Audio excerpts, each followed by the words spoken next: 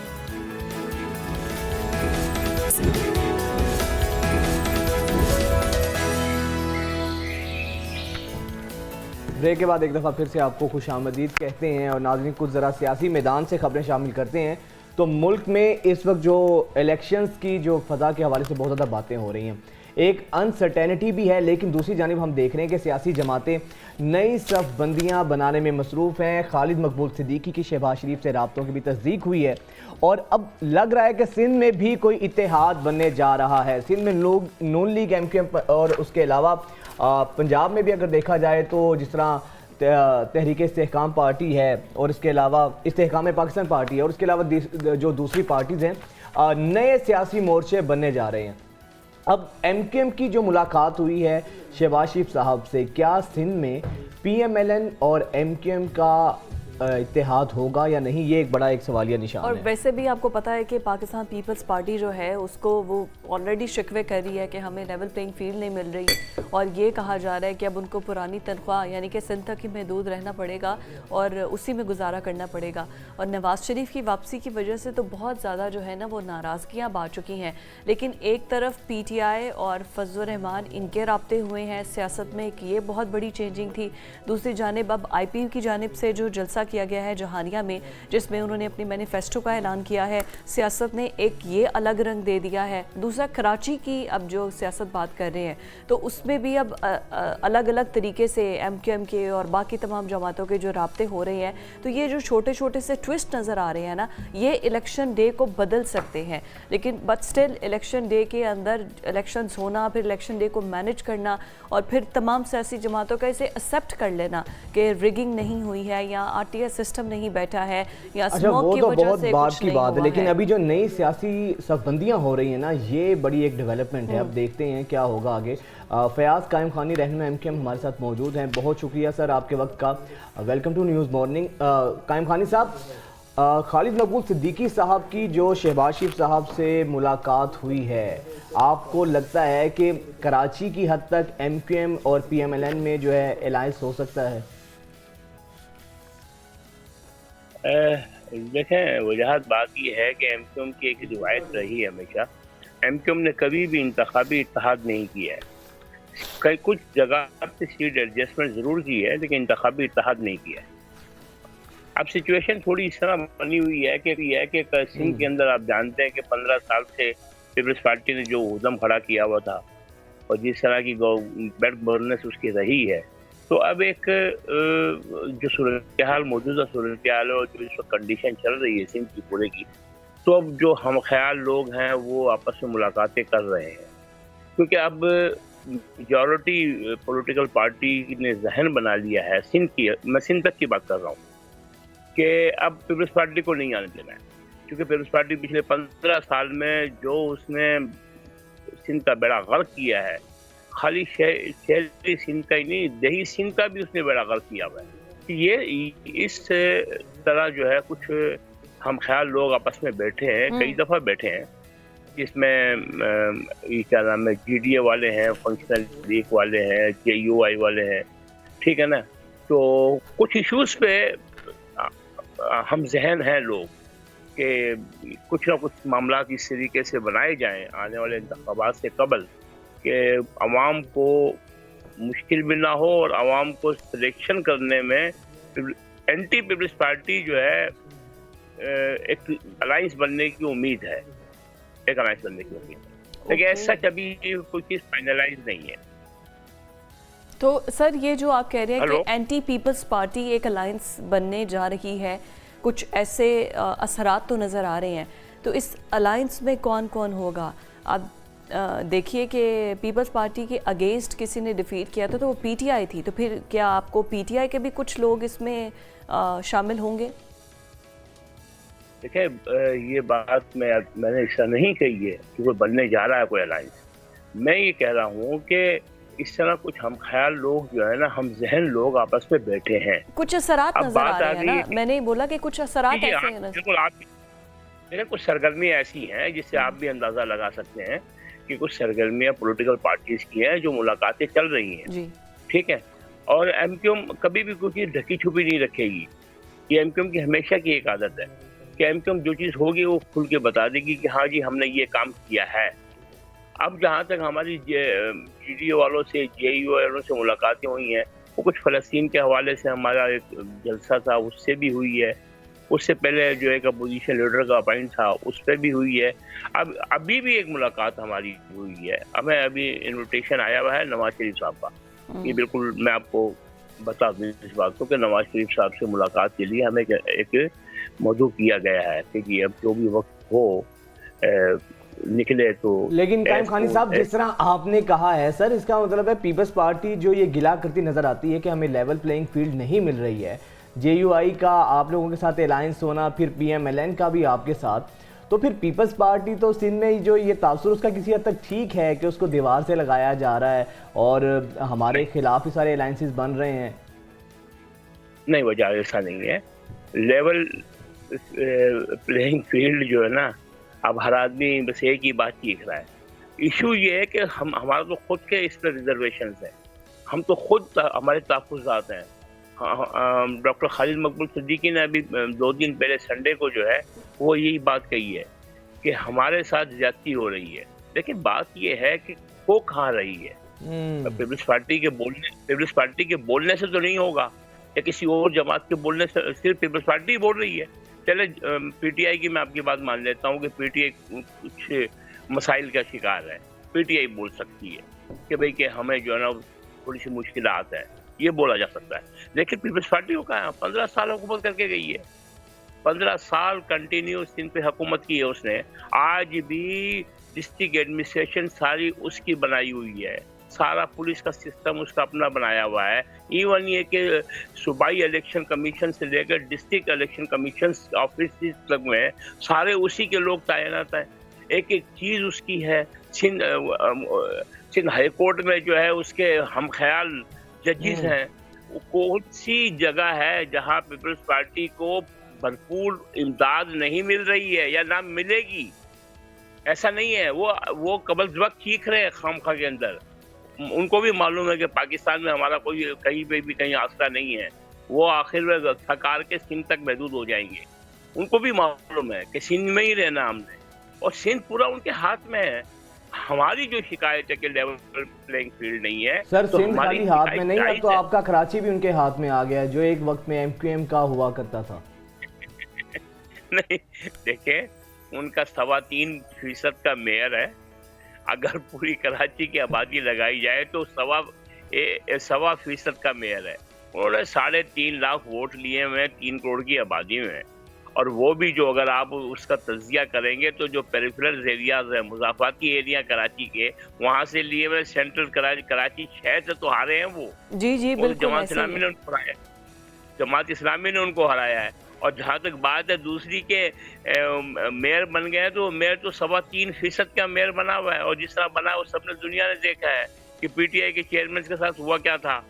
پوری دنیا نے دیکھا ہے. ان کی جمہوریت کا جو لبادہ اوڑا ہوا وہ خود ہی اس دن خود ننگے ہو گئے تھے. یہ لوگ ان کے پاس ہے کچھ بھی نہیں، ان کے پاس کوئی سٹیک نہیں ہے شہری قائم خانی صاحب مسئلہ یہ ہے نا، ایم کیو ایم ہمیں نظر نہیں آئی ہے. آپ کو ریپلیس کر دیا ہے پیپلز پارٹی نے. ایم کیو ایم ہمیں بالکل جو کراچی کی ہمیشہ سے سب سے صف اول کی جماعت ہوا کرتی تھی وہ تو بالکل ہی غائب سی ہو گئی ہے. بلدیاتی الیکشنز میں بھی ہمیں نظر آیا. میں آپ کو دیکھیں، میں آپ کی بات سے جب اتفاق کرتا، جب پتہ چلتا کہ جس طرح 2015 میں بلدیاتی انتخابات میں ایم کیو ایم نے 69% ووٹ دیا تھا. اگر یہ جو حالیہ انتخابات ہوئے ہیں بلدیات کے، اس میں تمام جماعتوں نے مل کے 8.5% ووٹ لیا ہے.